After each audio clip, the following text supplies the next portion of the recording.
Assalamualaikum warahmatullahi wabarakatuh. Sampai kalau orang pertama kali datang ke majlis Rasul sallallahu alaihi wasallam dan dia belum pernah mengenal sosok baginda Nabi, maka dia tidak bisa membedakan mana Rasulullah dan mana para sahabat. Karena dalam hadis juga riwayat Sayyidina Anas radhiyallahu anhu, ketika para sahabat menyembelih seekor kambing untuk dinikmati bersama, ada sahabat mengatakan, "Ya Rasulullah, alayya dhabhuha." Wahai Tuhan Rasul, biarkan aku yang menyembelih kambing. Yang satu mengatakan, "Ya Rasulullah, alayya sarfuha." Wahai Tuhan Rasul, biarkan aku yang menguliti kambing. Yang satu mengatakan, "Ya Rasulullah, alayya tabhuha." Biarkan aku yang memasak daging kambing. Rasulullah tiba-tiba mengatakan, "Alayya jabul hatab." Kalau begitu akulah yang mengumpulkan kayu bakar.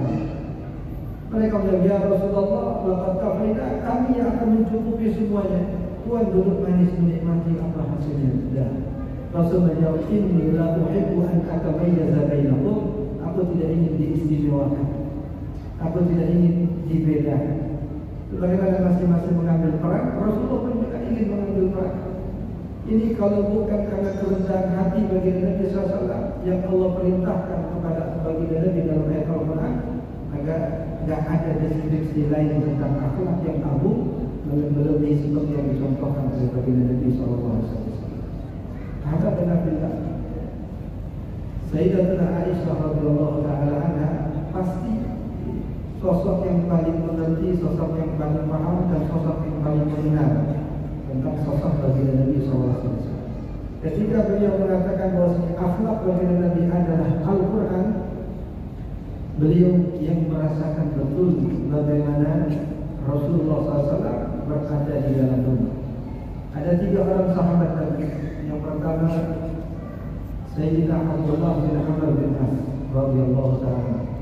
Yang kedua Sayyidina Abdullah bin Umar bin Khattab radhiyallahu ta'ala.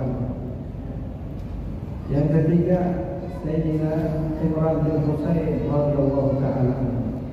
Ketiga orang sahabat ini datang ke rumah istri-istri baginda Nabi, ingin cari tahu bagaimana akhlak dan ibadah Rasulullah di dalam rumah. Maka masing-masing istri baginda Nabi menceritakan ibadah Rasulullah di dalam rumahnya.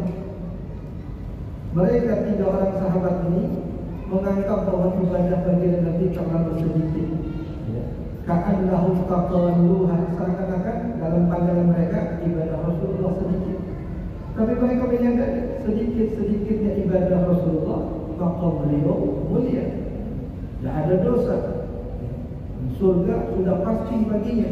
Bagaimana dengan kita?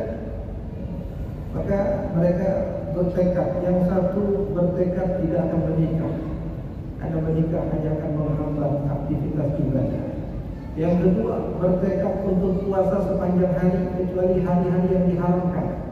Yang ketiga bertekad untuk sholat sepanjang malam, tidak tidur sepanjang malam. Ini tekad yang istimewa karena terkait dengan ibadah kepada Allah.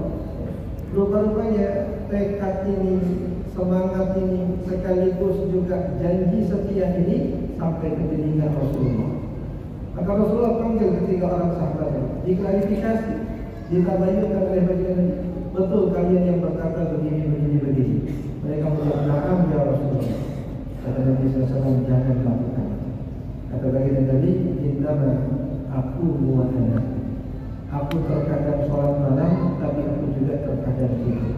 Wa asum wa uftir. Aku terkadang puasa di siang hari, tapi juga aku terkadang tidak puasa. Wa atazawwaju nisa, dan aku menikah dengan wanita. Tidak hidup memuja. Faman raghiba an sunnati falaysa minni. Sesiapa pun yang tidak suka dengan sunnahku, maka dia bukan termasuk golonganku. Ini dalam urusan ibadah. Nabi SAW ingin memberi contoh. Kalau totalitas ibadah baginda Nabi tidak akan bisa dikejar oleh umat.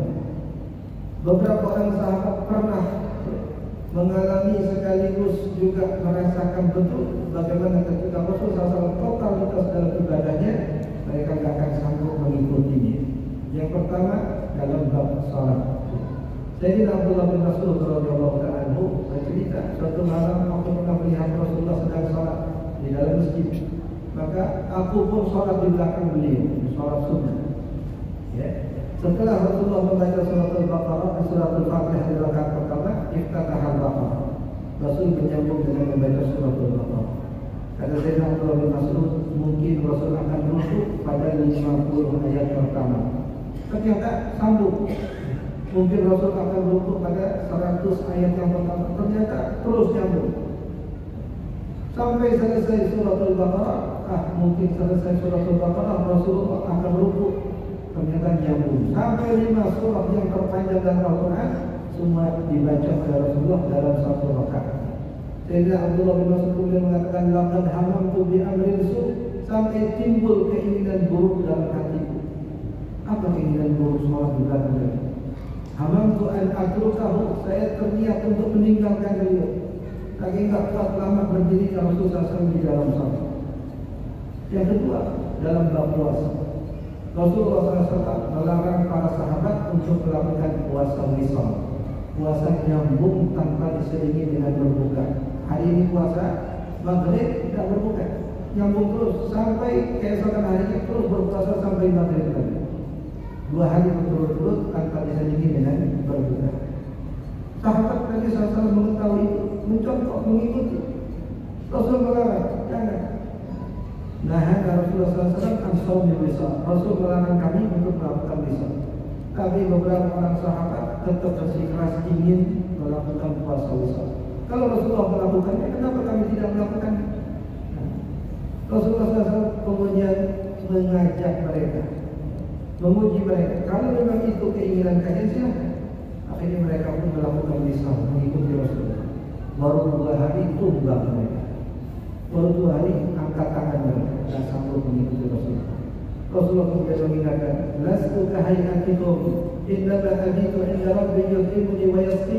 Aku ini tidak seperti kalian. Aku tidur, Allah beri aku makan, Allah beri aku minum. Bangun tidur kenyang.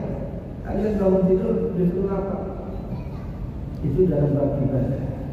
Nabi SAW mengambil takaran atau ukuran yang paling rendah agar umat semua mampu mencontoh Rasulullah SAW. Ada di dalam dimuliakan Allah. Allah Subhanahu Wa Taala anugerahkan kita menjadi umat baginda, umatul Quran, umat yang Allah turunkan kepadanya Al-Quran. Itulah pedoman hidup kita. Dari semua sisinya, dari semua sudutnya, Al-Quran itu seumpama mutiara kristal yang dari semua sudutnya merefleksikan cahaya yang luar biasa. Mau mengkaji dari segi bahasanya, itulah bahasa dan sastra yang tertinggi. Mau bahas dari segi sejarahnya, itulah sejarah yang paling otentik. Bukan saja berbicara tentang sejarah Islam, bahkan sejarah umat-umat terdahulu. Mau berbicara tentang akhlak dan keluhuran budi yang terkandung di dalam ayat-ayatnya, itulah akhlak yang paling tinggi yang pernah dicapai dalam peradaban manusia. Semua nilai-nilai yang ada dalam Al-Quran adalah nilai-nilai yang paling istimewa. Tinggal lagi apakah kita mau menyelami maknanya.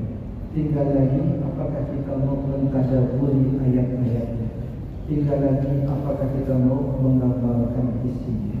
Sehingga kita akan mulia bersama dengan Al-Quran, sehingga kita akan Allah kumpulkan bersama dengan orang yang Allah turunkan kepadanya Al-Quran. Semoga Ramadan kali ini menjadi sarana bagi kita untuk meningkatkan interaksi kita dengan Al-Quran, untuk meningkatkan intensitas komunikasi dengan Al-Quran, sehingga tidak berlalu bulan suci Ramadan minimal kita sudah pernah menghatamkan Al-Quran. Amin ya rabbal alamin. Mungkin sekedar ini yang bisa Al-Fatih sampaikan. Mudah-mudahan sedikit ini ada manfaatnya. Aku lupa berhada. Assalamualaikum warahmatullahi wabarakatuh.